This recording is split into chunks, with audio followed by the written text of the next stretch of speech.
கர்த்தராகிய இயேசு கிறிஸ்துவின் கிருபையினாலே மீண்டுமாக இன்னொரு செய்தியின் மூலியமாக இன்னொரு தேவ செய்தியை பகிர்ந்து கொள்ளும்படியாக கர்த்தர் இந்த நாளிலே அடியேனை அழைத்ததுக்காக நான் கர்த்தருக்கு நன்றி செலுத்துகிறேன்.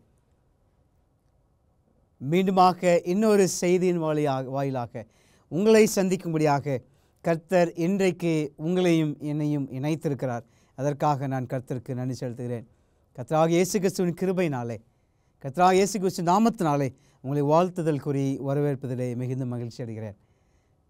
ஒவ்வொரு நாளுடைய தேவ செய்தியும் இஸ்ரவேலுடைய பயணங்கள் என்ற தலைப்பின் கீழாக நீங்கள் நானும் கேட்டுக்கொண்டிருக்கிறோம். ஒவ்வொரு நாளுடைய ஆசீர்வாதங்களை நீங்கள் நானும் பெற்றுக்கொண்டிருக்கிறோம். அதற்காக நான் கர்த்தருக்கு நன்றி செலுத்துகிறேன். கர்த்தருடைய நாமம் மாத்திரம் மகிமைப்படுவதாக. ஒருவேளை நாம் செய்திகளை கேட்கிறோம், பிரசங்கங்களை கேட்கிறோம் என்று சொல்லி தேவனை தள்ளி வைத்து விடாதபடி கர்த்தர் நம்முடைய மத்தியிலே இருக்கிறார். கர்த்தர் நம்முடைய வார்த்தைகளை கேட்டுக்கொண்டிருக்கிறார், நம்முடைய ஜெபங்களை கேட்கிறார், அதற்கு அங்கீகாரங்களை கொடுக்கிறார் என்று சொல்லி ஒவ்வொரு நாளும் நம்முடைய வாழ்க்கையிலே அதை பார்த்து கொண்டிருக்கிறோம். தேவனுடைய நாமம், தேவனுடைய மகிமை மாத்திரம் மகிமைப்படுவதாக. தேவனுடைய சித்தத்தினாலே உங்களோடு பேசும்படியாக கர்த்தர் எனக்கு கொடுத்த நல்ல பலத்துக்காக, நல்ல ஸ்லாக்கியத்துக்காக நான் ஆண்டவருக்கு நன்றி செலுத்துகிறேன். இந்த நாளின் தலைப்பு The blessings of Isaac.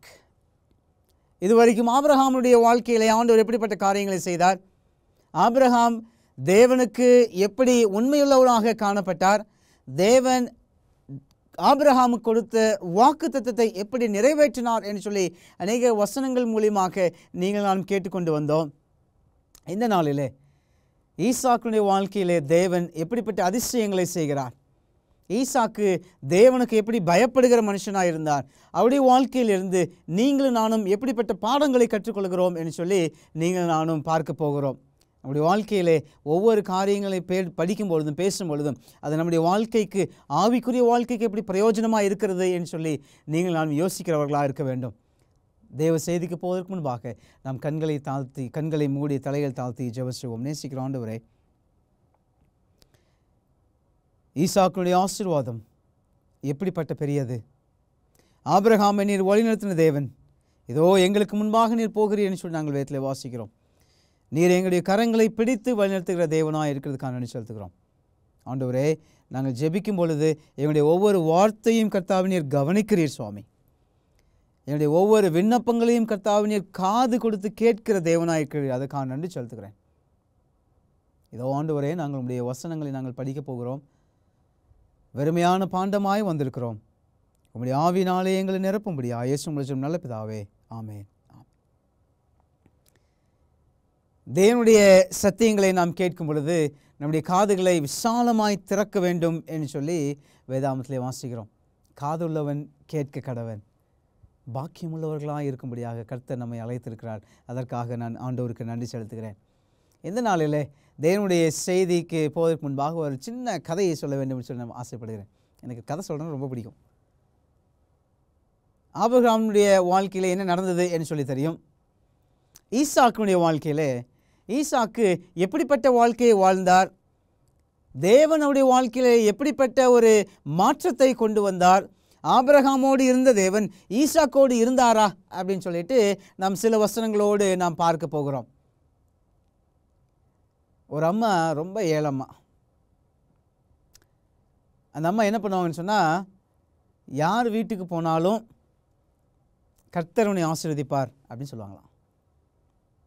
ரொம்ப ஏழ்மையான குடும்பம், கணவன் அவ்வளோ பெரிய சம்பாத்தியம் கிடையாது, 3 பிள்ளைகள், ஒவ்வொரு நாளும் ஆண்டவரை நினைத்து நினைத்து நினைத்து நினைத்து ஜெபிக்கிறவர்கள். ஒவ்வொரு வீட்டுக்கு போனாலும் என்ன சொல்லுவாங்களாம், கர்த்தர் உங்களை ஆசீர்வதிப்பார் அப்படின்னு சொல்லுவாங்களாம். திடீர்னு அவங்களுடைய வீட்டில் ரொம்ப வறுமையாயிடுச்சு. வறுமையான மாத்திரத்தில் அவங்களோட கையில் காசு இல்லை, அவங்களுக்கு கடன் வாங்குகிற பழக்கமும் கிடையாது, கடன் கேட்பதற்கு ரொம்ப கூச்சப்படுவார்கள், கடன் வாங்கக்கூடாது என்று நினைக்கிற ஒரு ஸ்திரீ. தேவன் நடத்துவார் என்ற ஒரே ஒரு விசுவாசம் மாத்திரம். அவங்க வீட்டுக்கு யார் ஜெபிக்க வந்தாலும் சரி, ஆண்டவர் உங்களுக்கு நன்மையை செய்வார், கர்த்தர் உங்களை ஆசீர்வதிப்பார் அப்படின்னு சொல்லிட்டு அந்த வார்த்தையை மாத்திரம் சொல்லி ஜெபிப்பதுண்டு. ஒரு நாள் அவங்க கடைக்கு போனாங்களா, ஆண்டவரே என்கிட்ட காசு இல்லை சுவாமி, நான் போகிறேன், உமக்கு சித்தம் இருந்தால் எனக்கு கிடைக்கட்டும் அப்படின்னு சொல்லிட்டு அவங்க போனாங்களாம். அப்படி போன மாத்திரத்தில் அந்த கடைக்காரர் கேட்டாராம், இந்த லிஸ்ட்டெல்லாம் இருக்குங்கய்யா, எங்களுக்கு கொஞ்சம் கொடுங்க அப்படின்னு சொன்ன மாத்திரத்தில் காசு கொடுங்க அப்படின்னு சொன்னாங்களாம்.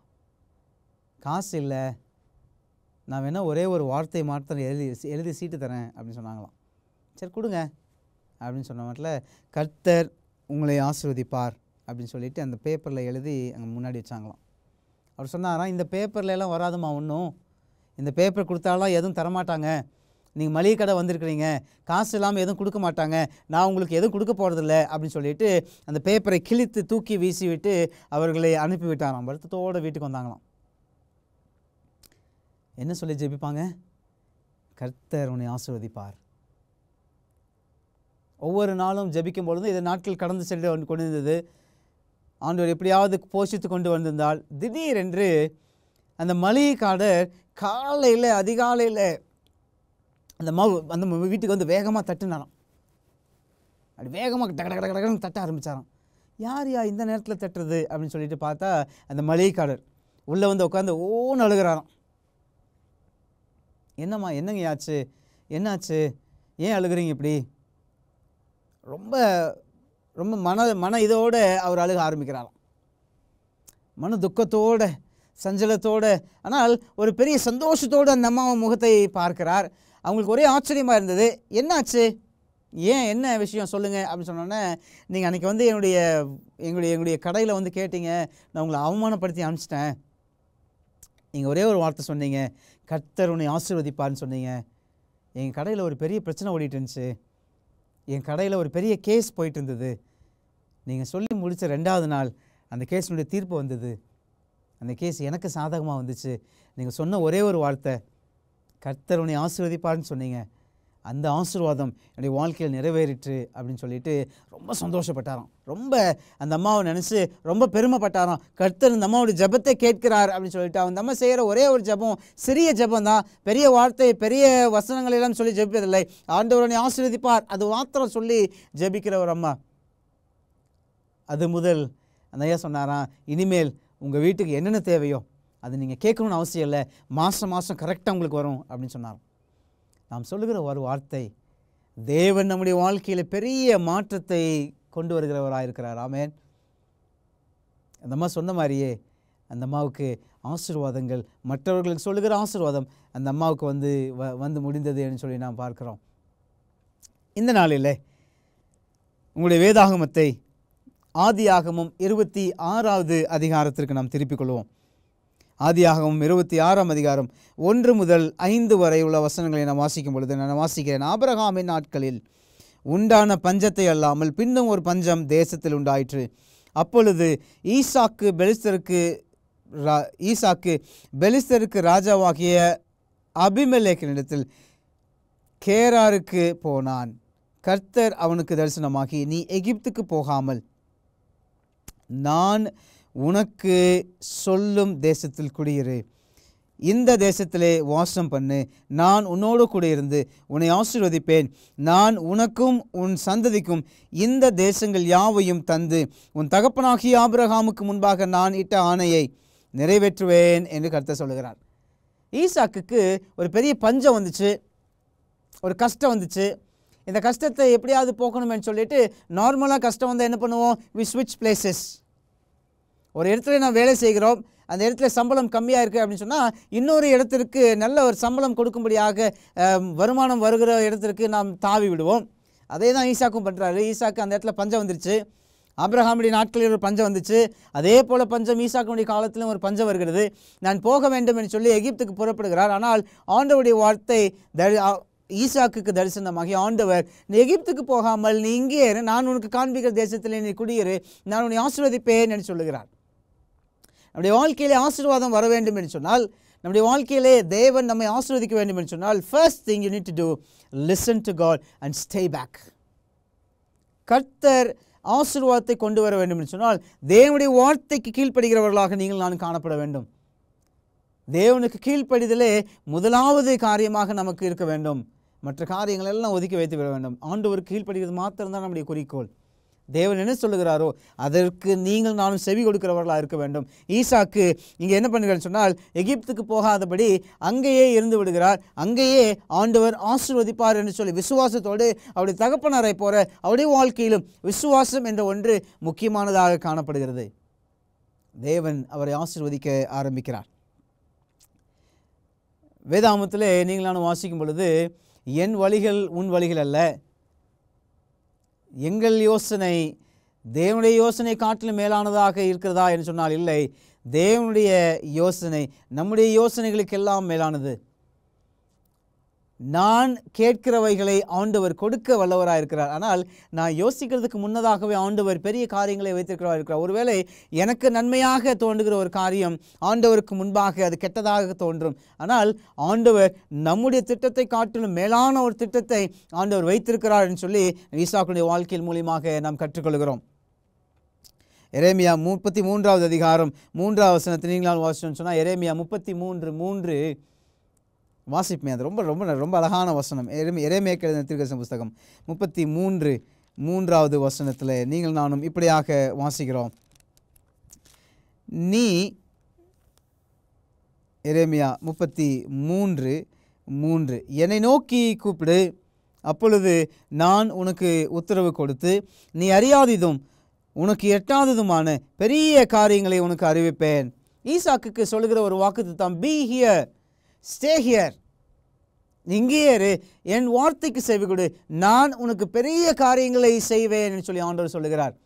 நீங்கள் நானும் நினையாத காரியங்களை செய்ய வல்லவராக இருக்கிறார். எனக்கு அன்பான தேவனுடைய ஜனமே, என்னுடைய வாழ்க்கையிலே கொஞ்சமாக ஆசீர்வாதம் இருக்கிறது, என்னுடைய வாழ்க்கையிலே கஷ்டத்திற்கு மேலாக கஷ்டம் இருக்கிறது, என்னுடைய வாழ்க்கையிலே சோதனை மாத்திரம் இருக்கிறது என்று சொல்லி நீங்கள் நான் யோசிப்போம் சொன்னால், ஆண்டவர் சொல்லுகிற ஒரு காரியம், டோன்ட் வரி, ஐ ஆம் வித் யூ, நான் உன்னோடு இருக்கிறேன், நான் உன்னுடைய வாழ்க்கையிலே பெரிய திட்டங்களை கொண்டு வரப்போகிறேன், நீ பொறுமையோடு காத்திரு என்று சொல்லி ஆண்டவர் நமக்கு கற்றுக் கொடுக்கிறார்.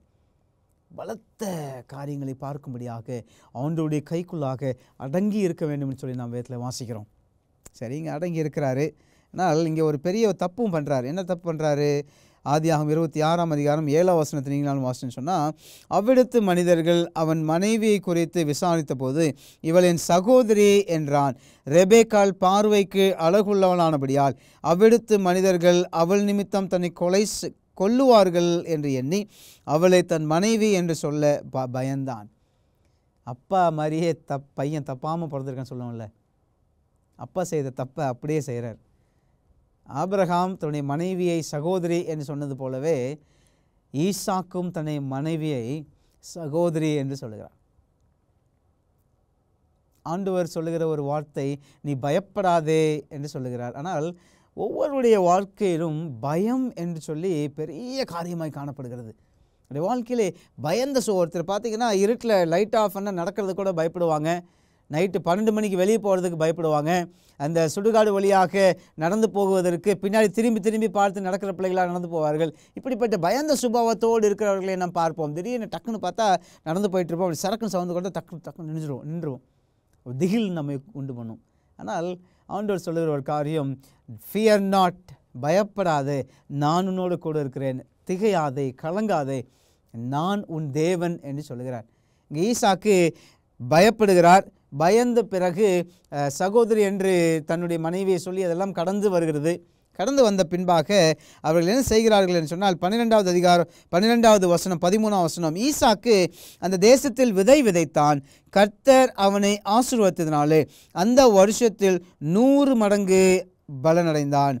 அவன் ஐஸ்வரனாகி வர வர விருத்தியடைந்து மகா பெரியவனானான். கர்த்தர் சொல்லுகிற வார்த்தை, நான் உன்னோடு கூட இருக்கிறேன், நீ என்னுடைய வார்த்தைக்கு செவி கொடுப்பாய் என்று சொன்னால் எல்லா ஆசீர்வாதத்தையும் பெற்றுக்கொள்ள முடியும் என்று சொல்லி ஆண்டவர் சொல்லுகிறார். ஈசாக்கு அவன் விதைக்கிற இடத்துல 100 மடங்கு ஆசீர்வாதம், 100 times, 100 மடங்கை ஆசீர்வாதத்தை உங்களுடைய வாழ்க்கையிலும் என்னுடைய வாழ்க்கையிலும் ஆண்டவர் கொடுக்க வல்லவராக இருக்கிறார். நாம் செய்ய வேண்டிய ஒரே ஒரு காரியம், ஆண்டவருடைய கைக்குள் அடங்கி இருக்க வேண்டும், மற்றவர்களுக்கு பயப்படாமல் இருக்க வேண்டும், தேவனுடைய சத்தியத்தை சொல்ல பயமில்லாதவர்களாக எழும்பி பிரகாசிக்க தயாராக இருக்க வேண்டும். அப்படி இருப்போம் என்று சொன்னால் கர்த்தர் நம்முடைய வாழ்க்கையிலே ஈசாக்கு கொடுத்த ஆசீர்வாதத்தை போல 100 மடங்கு ஆசீர்வாதத்தை கொடுக்க வல்லவராக இருக்கிறார். செய்கிற ஒரு காரியம் பாருங்க. 18வது வசனத்தை வாசிச்சோம்னு சொன்னால், தன் தகப்பனாகிய ஆபிரகாமின் நாட்களில் வெட்டினவைகளும் ஆபிரகாம் மரித்த பின் பெலிஸ்தர் தூர்த்து போட்டவைகளுமான துறவுகளை மறுபடியும் தோண்டி தன் தகப்பன் அவைகளுக்கு இட்டிருந்த பெயர்களின்படியே அவைகளுக்கு பெயரிட்டான். ஈசாக்கு ஆசீர்வாதம் பெற்றது மாத்திரமல்ல, அதற்கு முயற்சி செய்கிறார். ஆசீர்வாதம் பெறுவதற்கு என்ன பண்ணுறாருன்னு சொன்னால், பெலிஸ்தேயர்கள் மூடின எல்லாத்தையும் அவர் மறுபடியும் தோன்றாராம். பெலிஸ்தியர் மூடின துறவுகள் எல்லாம் மறுபடியுமாக அவர் திறக்க ஆரம்பிக்கிறார். நம்முடைய வாழ்க்கையில் அநேக பாவங்கள், அநேக குற்றங்கள், ஆண்டவருக்கு விரோதமாக காரியங்கள் நாம் செய்திருப்போம். ஒவ்வொன்றையும் ஆராய்ந்து பார்க்கிற பிள்ளைகளாக நீங்கள் நான் காணப்படும். Dig yourself, analyse yourself. உட்காந்து இந்த நாள் முழுவதும் முடிந்த பிறகு உட்காந்து, ஆண்டவரே நான் ஒரு வேளை உமக்கு விரோதமாக ஏதாவது பாவம் செஞ்சுருக்கிறேனா? யோபு தன் பிள்ளைகளுக்காக டெய்லியும் பலி செலுத்துவார். ஏன் அப்படின்னா, ஒரு வேளை என்னுடைய பிள்ளைகள் பாவம் செய்திருந்தா எப்படி, ஒரு வேளை தேவனுடைய வார்த்தையை மீறி இருந்தா, ஒரு வேளை தேவனுக்கு விரோதமாக பாவம் செய்திருப்பார்களோ அப்படின்னு சொல்லிட்டு யோபு தன் பிள்ளைகளுக்காக பலி செலுத்தின வாழ்க்கையை நீங்கள் வேதத்தில் வாசிக்க முடியும். ஈசாக்கு தன்னுடைய துறவுகளை திரும்ப தோண்டி பார்க்கிறாராம். அன்றைக்கி நீங்கள் நானும் கற்றுக்கொள்கிற பாடம் என்னவென்னு சொன்னால், நம்முடைய வாழ்க்கையில் you need to dig yourself. ஆழமாக நம்முடைய சிந்தனைகளை ஓட விட்டு, ஆண்டவரே நான் ஏதாவது பாவம் செய்திருக்கிறேனா, உங்களுடைய ஆசீர்வாதம் எனக்கு வராதபடிக்கு தடையாக இருப்பதற்கு என்னுடைய வாழ்க்கையிலே ஏதாவது ஒரு பாவம் செய்திருக்கிறேனா என்று சொல்லி ஆராய்கிற அறிவை ஆண்டவரத்திலே கேட்டுக்கொள்ள வேண்டுமா. அவங்க ஒவ்வொரு கிணறையும் திரும்ப தூர்வாரி அதை எல்லாத்தையும் எடுத்து மறுபடியுமாக அந்த ஆசீர்வாதங்களை தேவனத்திலிருந்து பெற்றுக்கொள்ள தோண்ட தோண்ட தண்ணி வந்துகிட்டே இருக்குது. நம்முடைய வாழ்க்கையிலே தேடும் பொழுது கண்டடையும்படியாக ஆண்டவர் கொடுத்து கொண்டே இருப்பார். வேதாகமத்திலே தேடி வாசிக்கணுன்றார். வேதாகம் ஒரு பெரிய கிணறு. அந்த கிணத்துல நீங்கள் நானும் தோண்டி தோண்டி தோண்டி படிக்கும் பொழுது அந்த நீரூற்று வந்து கொண்டே இருக்கும் என்று சொல்லி வாசிக்கிறோம். ஜோடி இல்லாமல் இருக்காது. குழப்பமாக இருக்குதா, மறுபடியும் தேடி வாசிக்கணும். பயமாக இருக்குதா, மறுபடியும் வாசிக்கணும் ஆண்டோடைய வசனங்களை. ஆண்டோடைய வசனம் நம்ம தேற்றும் என்று சொல்லி நம்ம வேதத்தில் வாசிக்கிறோம். ஆபிரகாம் எப்படிப்பட்ட ஆசீர்வாதத்தை பெற்றாரோ அதை விட பல மடங்கு ஆசீர்வாதத்தை ஈசாக்குக்கு ஆண்டவர் கொடுக்க வல்லவராக இருந்தார். ஆனால் அவன் செய்கிற ஒரே ஒரு காரியம், எல்லாவற்றையும் பலதையெல்லாம் தோண்டி எடுத்து ஆண்டவருக்கென்று எல்லா காரியத்தையும் ஆராய்ந்து அறிகிற மனுஷனாய் காணப்பட்டார் என்று சொல்லி நாம் வாசிக்கிறோம். 26வது அதிகாரம் 24, 25 வசனங்களை நாங்கள் வாசிக்க போகிறோம். அன்று ராத்திரியிலே கர்த்தர் அவனுக்கு தரிசனமாக்கி, நான் உன் தகப்பனாகி ஆபிரகாமுடைய தேவன், பயப்படாதே, நான் உன்னோடு கூட இருந்து என் ஊழியக்காரனாகிய ஆபிரகாமின் நிமித்தம் உன்னை ஆசீர்வதித்து உன் சந்ததியை பெருக பண்ணுவேன் என்றார். அங்கே ஒரு பலிபீடத்தை கட்டி கர்த்தருடைய நாமத்தை தொழுது கொண்டு அங்கே தன் கூடாரத்தை போட்டான். அவ்விடத்தில் ஈசாக்கின் வேலைக்காரர் ஒரு துறவை வெட்டினார்கள். அமலேக்கும் அவன் சிநேகிதருடைய அகுசத்தும் அவன் சிநேகாபதியாகிய பீகோலும் கோரிலிருந்து அவனிடத்தில் வந்தார்கள். எல்லா ஜனங்களும் அவர்களை பார்த்து பிரமிக்கும்படியாக காரியங்களை கர்த்தர் செய்தார். இந்த நாளிலும் கர்த்தர் நம்முடைய வாழ்க்கையிலே ஒரு பெரிய அற்புதத்தையும் அவர் சொல்கிற ஒரு இன்ட்ரடியூஸ் பண்ணுற ஒரு வார்த்தை என்ன தெரியுங்களா? ஈசாக்கு கிட்ட, உன் தகப்பனாகிய ஆபிரகாமுடைய தேவன், நீ அறிந்த தேவன், உன் தகப்பனுடைய வாழ்க்கையிலே எப்படி ஆசீர்வாதங்களை கொண்டு வந்தேனோ, உன் தகப்பனாகிய ஆபிரகாமிடத்திலே நான் எப்படி உறவாடினேனோ, நான் எப்படி ஆசீர்வாதங்களை கொண்டு வந்தேனோ, அதே போல இன்றைக்கும் உனக்கும் அப்படிப்பட்ட ஆசீர்வாதத்தை கொடுக்க நான் வல்லவராக இருக்கிறேன் என்று சொல்லி ஈசாக்குக்கு ஆண்டவர் தைரியத்தை கொடுக்கிறார். கர்த்தர் இங்கே இருக்கிறார் என்று சொல்லி ஒரு கூடாரத்தை கட்டினான் என்று சொல்லி பார்க்கிறோம். நம்முடைய வீட்டிலே, நம்முடைய இருக்கிற இடங்களிலே கர்த்தர் ஆசீர்வாதத்தை கொண்டு வர வேண்டும் என்று சொல்லி நீங்கள் நானும் நினைத்தால் நாம் செய்ய வேண்டிய ஒரு காரியம், ஒன்று, பழசை எல்லாம் கிளறணும். ஆண்டு சொல்கிறாரு, பூர்வ காலத்தையும் கடந்த நாட்களை நினைத்து பாருங்கள். ஏன் அப்படின்னு சொன்னால், என் ஆண்டவர் நன்மையான காரியங்களை எல்லாம் செய்திருக்கிறார். ஒவ்வொரு வருடமும் என்னை உயிரோடு வைத்திருக்கிறார். ஒவ்வொரு நாட்களும் என்னை என்னுடைய சுவாசத்தை என்னுடைய நாசிலே வைத்திருக்கிறார். நான் எழுந்திருப்பேனோ என்று சொல்லி சந்தேகத்தோடு படுப்போம். எழுந்திருக்க மாட்டானா அப்படின்னு சொல்லி ஆச்சரியத்தோடு நான் படுக்கும் பொழுது, ஆண்டவர், நான் உன்னுடைய வாழ்க்கையிலே இன்னும் பெரிய அதிசயங்களை நான் செய்ய போகிறேன் என்று சொல்லி கர்த்தர் ஒவ்வொரு நாளும் நமக்கு காரியங்களை வெளிப்படுத்தி கொண்டே இருக்கிறார். ஈசாக்கு தேவனுடைய சமூகத்திலே தேவன் சொன்ன காரியத்தை செய்தார். நம்முடைய வாழ்க்கையிலே ஆசீர்வாதம் வேண்டும் என்று சொன்னால், நம்முடைய வாழ்க்கையிலே தேவனுடைய பிரசன்னம் நிறைய வேண்டும் என்று சொன்னால், நம்முடைய வாழ்க்கையிலே ஒரு மாற்றத்தை அடைய வேண்டும் என்று சொன்னால், நாம் செய்ய வேண்டிய முதல் காரியம் லிசன் டு காட். தேவனுடைய வார்த்தையை கேட்க வேண்டும்.